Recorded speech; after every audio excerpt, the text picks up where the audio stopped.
অভিনয়ের আলো, ক্যামেরা আর ব্যস্ততার জীবন থেকে একটু দূরে গেলেই যেন অন্য এক জয় হাসানকে দেখা যায়। নিজের বাড়ির চারপাশের মাটি, গাছপালা আর ফসলের মাঝেই খুঁজে পান এক অন্যরকম শান্তি।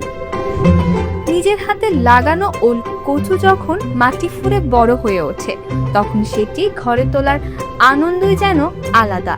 আর শুধু ওল কচু নয়, বাড়ির চারপাশে রয়েছে পেঁপে, জালি কুমড়ো, ধুন্দুল, লেবু, কলার মোচা, এমনকি পদ্ম ফুলও। ভাবুন তো, বাজারের ব্যাগ নয়, বাড়ির বাগান থেকেই যখন রান্নার উপকরণ উঠে আসে, তখন সেই খাবারের স্বাদটা কেমন হয়।